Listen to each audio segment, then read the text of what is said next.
こんにちは、OK ジャパニーズです。今日は海に来ています。気持ちがいいですね。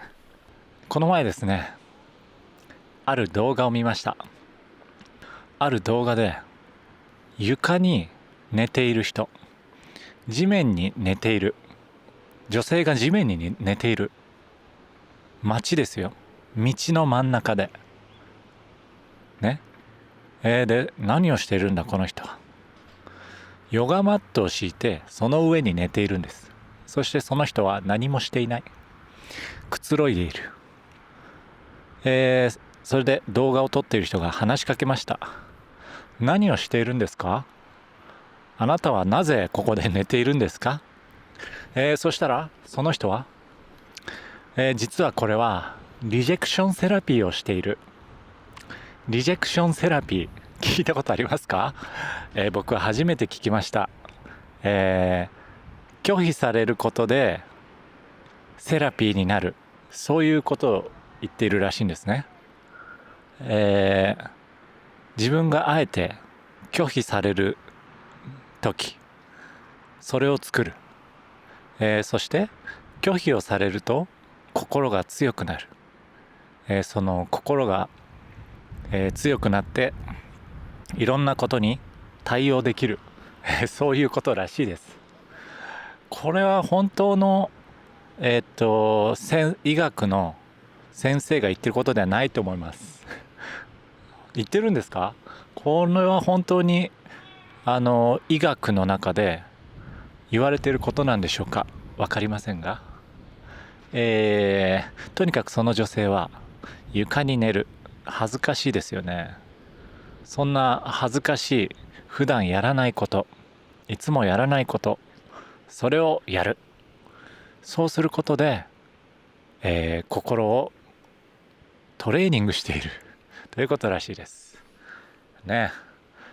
どうやらそれが今流行っているみたいですね。リールねで流行っているみたい。 TikTok でもたくさんあるみたいですね。他のビデオを見ました、ね、リジェクションセラピーで他のビデオを見ました。他には例えば、知らない人に話しかけて、知らない人に話しかける。そしてその人に100ドルください、100ドルくださいと言うね。もう意味が分かりません。意味が分かりませんで断られる。で断られて、心が強くなるそういうことらしいですけど、なんか違いますよね。何かが違う。断られることになれる。それはいいことですよね。辛い時になれるね。恥ずかしい時になれる。それはね、ある程度いいですよね。僕も昔人前で話すのが苦手でした。人と話すのが苦手でした。人に見られている、そんな気持ちがたくさんあったんですね。でもそれをどうにか直したい。直したい。人と話したい。そういう気持ちがあったので直そうと決めたんです。大学生の頃ですね。僕が最初にやったこと、カフェで働くね。カフェで働くって一番人と話します。そういうふうに思いました、その時は。だからカフェで働いて人と話す、それを毎日やる。そしたら心が強くなる、そう思ったんですね。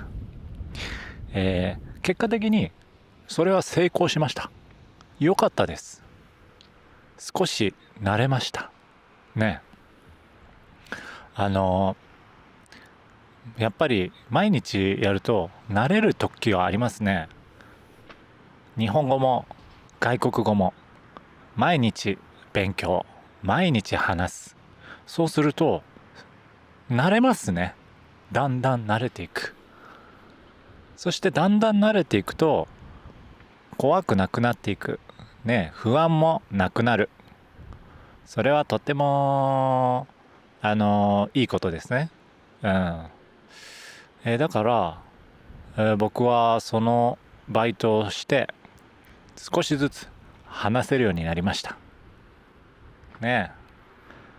そしてなんだか友達もできました。友達もそれから増えました。話すことがね、少し楽になったので、友達と話すことにも慣れていきました。よかったですね。で、最初の話に戻ると、そういうリジェクションセラピー、人に迷惑をかけない方法でやるのはいいと思いますね。何がいいかな。例えば誰かに優しくするとかね。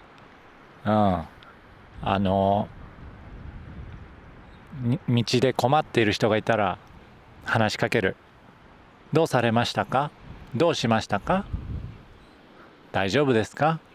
ね。それってなかなか勇気がいりますね。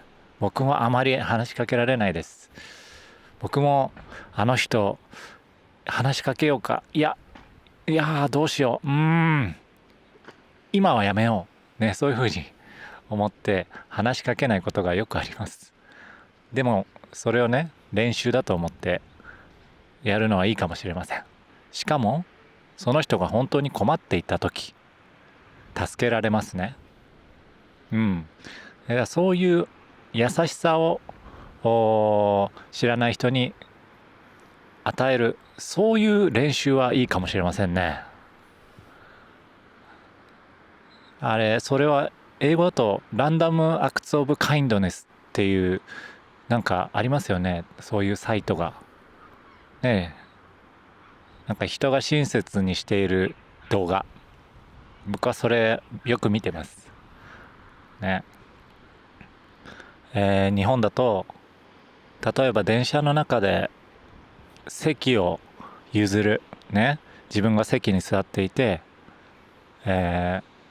座りたいと思う人がいたらその人に声をかける。席どうぞね、席どうぞ。それを言うのもね、結構勇気はいりますね。で時々断られますよね。大丈夫です、いえいえ大丈夫です。その時に使う日本語はね、どうぞ、これだけでいいです。立ち上がってどうぞ。でその時その人が言う言葉、ありがとうございますね。もう一つは、いえいえ大丈夫です大丈夫です。そしてまた僕が、いやいやいやいや座ってください、いやいやどうぞ。すると、ああそうですか、すみませんで座るね。だから本当に座りたい人もいる。でも本当に座らなくても大丈夫な人、座りたい人、座りたくない人がいる。それが分かりませんね。で座らない人の言う言葉、もう一つ、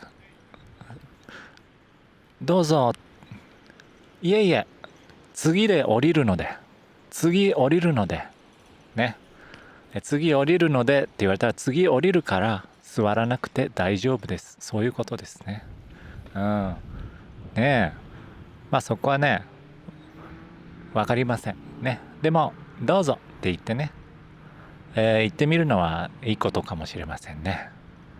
僕は、何も言わずに席を開けることがありますね。もう立ってどこかに行く。そしたらその人が座りたければ座る、座りたくなければ座らない、そういう方法をします。あまりコミュニケーションをとっていませんね。風が強くて、砂が今口に入りました。口に砂が入りました。すごいね。今日はこれぐらいでありがとうございます。僕のね OK ジャパニーズはペイトリオンもしています。もしねサポートに興味があったらぜひ登録してください。そして他にも動画がたくさんあるので、チャンネル登録、そしていいね、ポッドキャストだったら登録、ぜひぜひよろしくお願いします。それではまたお会いしましょう。